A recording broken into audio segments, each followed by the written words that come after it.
দ্বীনি ভাই ও বোনেরা, আজ আমরা জানব জান্নাতের ভিতরে হুর দেখতে কেমন হবে। জান্নাতের রমণীদের হুর বলা হয়, যা আল্লাহ তাআলা জান্নাতি পুরুষদের জন্য উপহার হিসাবে রেখেছেন। আল্লাহ তাআলা বলেন, এবং সেখানে তাদের জন্য রমণীকুল ও হুর থাকবে, আর সেখানে তারা অনন্তকাল অবস্থান করবে। সূরা বাকারা আয়াত 25। জান্নাতে হুর যারা হবে উর্থী বয়সী যুবতী ও রমণী, তাদের প্রতিটি অঙ্গে প্রত্যঙ্গে প্রবাহিত থাকবে নব যৌবনের স্বর্গীয় সুধা। একবার তাদের দিক থেকে দৃষ্টি ফিরিয়ে পুনরায় তাকালে তাদের সৌন্দর্য 70 গুণ বেড়ে যাবে। তাদের গাল হবে গোলাপ ও আপেলের মতো লাল মিশ্রিত সাদা বর্ণের, গলায় পরানো থাকবে মণি মুক্তা ও অলংকার। তাদের চেহারা সূর্যের মতোই উজ্জ্বল চকচকে হবে। তারা যখন হাসবে তখন তাদের মুখমণ্ডল থেকে বিজলির মতো আলো চমক বের হতে থাকবে। জান্নাতবাসী তাদের চেহারায় নিজের চেহারা দেখতে পাবে, যেমন আয়না নিজের ছবি দেখতে পাওয়া যায়।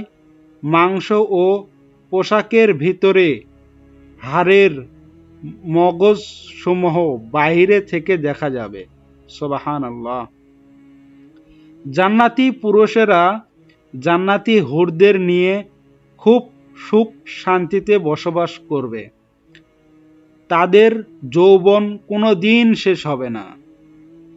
রাসূল সাল্লাল্লাহু আলাইহি ওয়াসাল্লাম বলেন, জান্নাতীদের শরীরে কোনো লোম থাকবে না, দাড়ি গোঁফ থাকবে না এবং চোখে সুরমা লাগানো থাকবে।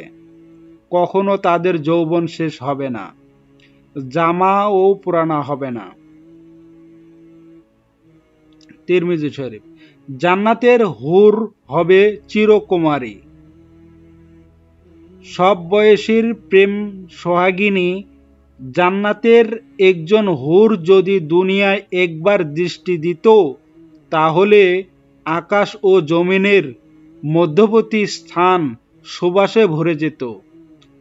পূর্ব ও পশ্চিম প্রান্তকে তথা সমগ্র পৃথিবীটাকে সুসজ্জিত করে দিত। প্রতিটি চোখ ও সব জিনিস থেকে দৃষ্টি ফিরিয়ে তার দিকে চেয়ে থাকত এবং সৃষ্টিকুলে আল্লাহর প্রশংসা বর্ণনা করা হতো। জান্নাতি হুরের মাথায় একটি ওড়নার মূল্য দুনিয়া ও তার মধ্যবর্তী সব কিছু থেকেই বেশি হবে। জান্নাতি পুরুষেরা যখনই তাদের দিকে তাকাবে, আনন্দে মন ভরে যাবে। যখন কথা বলবে, ছন্দময় মিষ্টি কথা দ্বারা হৃদয় ভরে দেবে। জান্নাতের রুমসমূহে যখন তারা ঘোরাফেরা করবে, তখন তাদের আলোতে রুমগুলো আলোময় হয়ে যাবে। জান্নাতের অধিবাসী নারী পুরুষগণ হবে একই বয়সের, পরিপূর্ণ যুবক যুবতী। তাদের চোখের রং হবে পরিষ্কার সাদার মাঝে কালো চোখের মতো কালো বর্ণের। তাদের শরীরে কোমলতা হবে বৃক্ষের কচি শাখা পাতার ন্যায় নরম ও কোমল। জান্নাতের হুর যখন তার স্বামীর চেহারার দিকে তাকাবে, তখন তার হাসিতে জান্নাত আলোময় হয়ে উঠবে। যখন তারা স্বামীর সঙ্গে কথা বলবে, তখন কতই না সুন্দর হবে সেই কথোপকথন। যখন তারা স্বামীর সঙ্গে আলিঙ্গন করবে, তখন কতই না সুন্দর হবে সেই আলিঙ্গন। যখন জান্নাতি পুরুষ তাদের সঙ্গে মেলামেশা করবে, কতই না আনন্দময় হবে সেই মেলামেশা। তাদের অন্তরে কোনো হিংসা বিদ্বেষ থাকবে না। তারা কখনো রোগ আক্রান্ত হবে না, তারা কখনো অপবিত্রও হবে না। তাদের চিরুনি হবে সোনার চিরুনি, তাদের গায়ের গন্ধ হবে কস্তুরীর মতো সুগন্ধি। জান্নাতের হুরগণ এক জায়গায় সমাবেশ হয়ে উচ্চ আওয়াজে এমন সুন্দর সুরে গান গাইবে, সৃষ্টিজীব অনুরূপ সুর কখনো শুনতে পায়নি। রাসূল সাল্লাল্লাহু আলাইহি ওয়াসাল্লাম বলেছেন, জান্নাতের হুরদের সমাবেশ হওয়া একটি জায়গা রয়েছে। তারা সেখানে এমন সরালো আওয়াজে গান গাইবে যে আওয়াজ কোনো মাখলুক ইতিপূর্বে কখনো শোনেনি।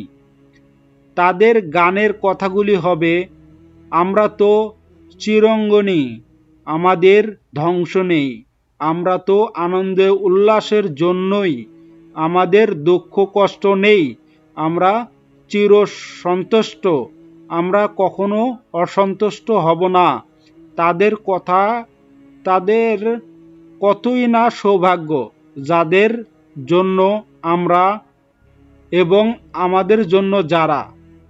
পৃথিবীতে যে সমস্ত নারী আল্লাহকে ভয় করে চলে, তারা জান্নাতের মধ্যে হুরদের চাইতেও বেশি সুন্দরী হবে। পৃথিবীর স্বামীরা তাদের প্রতি আরো বেশি আকৃষ্ট হবে। আমাদের পূর্ববর্তী সুন্দর সুন্দর ভিডিওগুলো পেতে হলে আমাদের চ্যানেলটি সাবস্ক্রাইব করে আমাদের সঙ্গে থাকুন। হে যুবক, চিন্তা করে দেখো, দুনিয়ায় ধার্মিক সুন্দরী রমণী পেতে হলে কত কষ্ট করে নিজের চরিত্রকে হেফাজত করতে হয়। তাহলে জান্নাতে সেই হুর পেতে হলে কি করতে হবে? হুর কাদের জন্য সৃষ্টি করা হয়েছে তুমি কি জানো? জেনে রেখো, আল্লাহ তাআলা ওই সব বান্দাদের জন্য হুর সৃষ্টি করেছেন যারা তাদের কামনা বাসনা একমাত্র মহান আল্লাহর সন্তুষ্টির জন্য হাসিলের জন্যই বিসর্জন দেয়। হে আল্লাহ, আমাদের সকলকে সৎ পথে চলার তৌফিক দান করো এবং জান্নাত নসিব করো। আমিন।